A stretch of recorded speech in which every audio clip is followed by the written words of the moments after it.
Examples आएंगे, questions आएंगे, वो किस तरीके से आएंगे वो समझना जरूरी है। तो वो जो क्वेश्चंस आएंगे वो इस तरीके से आएंगे भाई।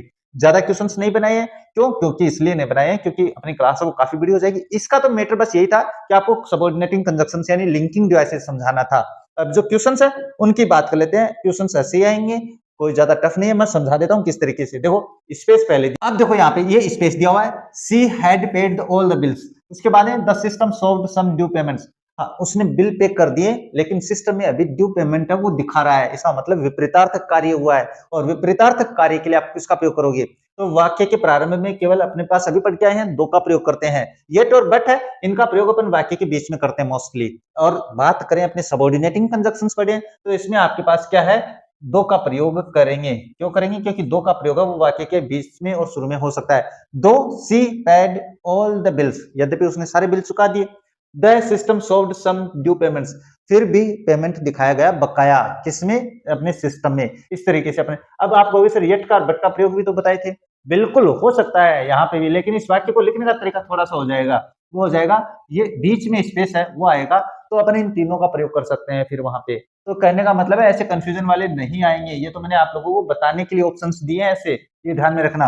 अब देखो बात कर, अब देखो बात करते हैं इसकी। स्पेस दिया हुआ, I was walking across the street, मैं गली के किनारे किनारे चल रहा था, टहल रहा था। आई सा that the shops were closed, मैंने देखा कि दुकानें बंद थी। अब यहाँ पे क्या है, वेन दिया हुआ है, सिंस दिया हुआ है, थ्रू दो दिया है, एज लॉन्ग एज दिया हुआ है।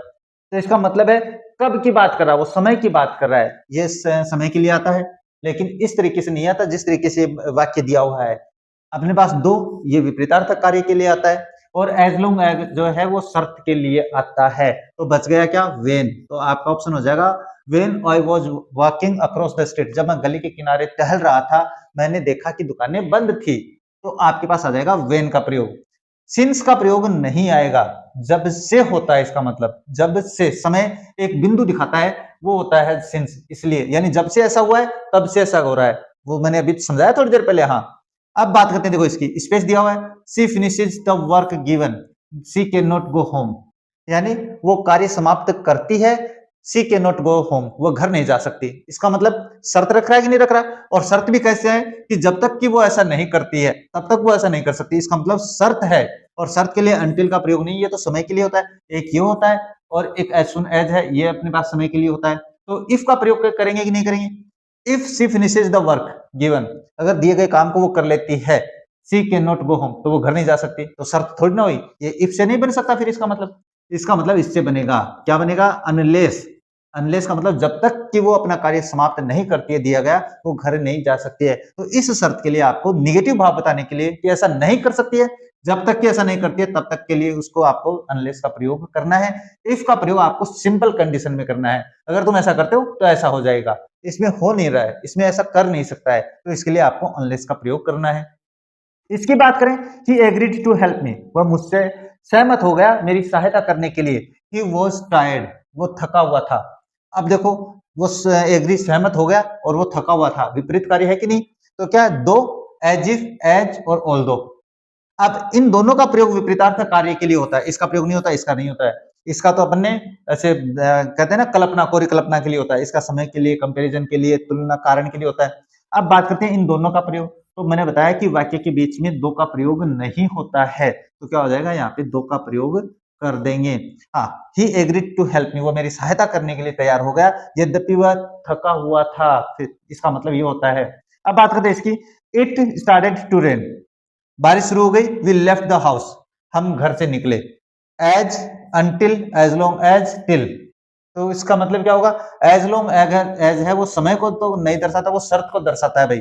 टिल का मतलब जब तक की, अनटिल का मतलब जब तक की नहीं, और एज का मतलब जैसे ही। तो इसका मतलब आ जाएगा बारिश शुरू हो गई जैसे ही हम घर से निकले, ये होता है। तो ये समय दर्शा रहा है यहाँ पे।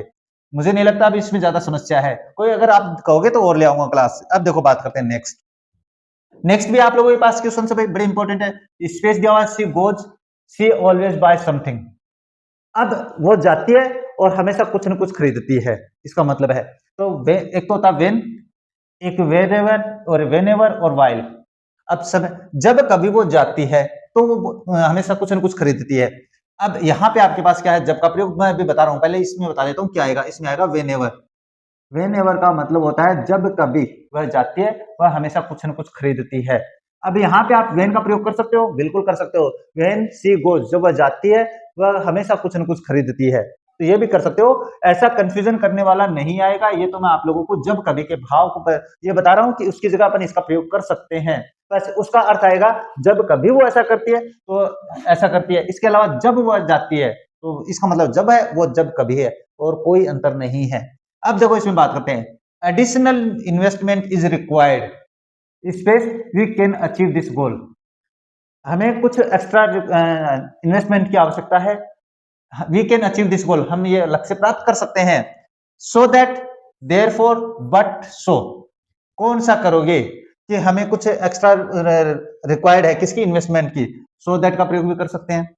देयरफॉर इसलिए परिणाम के लिए भी कर सकते हैं, लेकिन इसमें परिणाम है वो क्या है, परिणाम हो जाता है, गठित हो जाता है, तब इसका प्रयोग करते हैं। और ये भी परिणाम के लिए होता है, ये विरोधाभास होता है, तो फिर उद्देश्य के लिए क्या है, उद्देश्य के लिए सो दैट का प्रयोग है, और ये उद्देश्य है यहाँ पे सो दैट, ये परिणाम नहीं है। अगर परिणाम हो तो अपन सो का और देयरफॉर का प्रयोग कर सकते हैं। ये मैंने उसमें अपनी जो पहली क्लास है ना लिंकिंग डिवाइसेस वाली, उसमें समझा रखा है भाई। तो यहाँ पे आपको सो दैट का प्रयोग करना है अगर वाक्य में उद्देश्य दिया हुआ है तो बाद में। The book is space expensive space, none of us can buy it. इस वाक्य को, किताब महंगी है, हमें से कोई नहीं खरीद सकता। अब क्या करेंगे, देखो ट्रू और टू का प्रयोग। देखो मैं यहाँ पे बता देता हूँ, यहाँ पे एक बार ट्रू और यहाँ पे टू। तो ट्रू टू में नियम देख लेना भाई, गलत है, ये बिल्कुल गलत है। क्यों गलत है, क्लास में आपने शुरू में समझा होगा। सो दैट, यहाँ पे सो दैट कर देता हूँ, सो और दैट, यहाँ पे सो दैट कर देते हैं भाई, एक बार सही कर देते हैं। यहाँ पे सो और दैट दोनों का लिख देता हूँ मैं यहाँ पे सो, और यहाँ पे पहले ट्रू बताया था तो, और यहाँ पे मैं दैट कर देता हूँ। अब किताब इतनी महंगी है कि हम में से कोई नहीं खरीद सकता। अब सो दैट है वो एक जगह आता है, दो जगह नहीं आता है। इधर और का प्रयोग है वो मैंने आपको पिछली क्लास में समझा रखा है, इसका मतलब इसमें आएगा so that.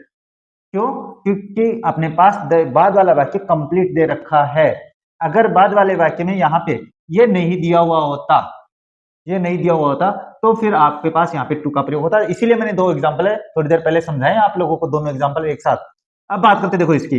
India is more development country it's neighbourhood countries. Bharat है वो अपने पास विकसित देश है अपने पड़ोसियों की बजाय, इसका मतलब पड़ोसियों से ज्यादा विकसित है, तो देन का प्रयोग हो जाएगा इसमें। ये आ जाएगा भाई कंपैरिजन के लिए मैंने बताया है। और ये रही अपने पास सीडी, सीडी का मतलब कंपैरेटिव डिग्री, अभी बता के आया। ये RPC exams are not so tough as UPSC, यानी कंपैरिजन है, कंपैरिजन के लिए एज का प्रयोग होता है। अब आप कहोगे सर इसमें देन का प्रयोग कर सकते हैं, नहीं कर सकते हो, क्योंकि स्पेस से पहले आपके पास क्या दे रखा है, सो दे रखा है। अगर स्पेस से पहले कंपैरेटिव डिग्री होती, जैसे यहाँ पे ये दे रखी है, तो आप यहाँ पे देन का प्रयोग करते।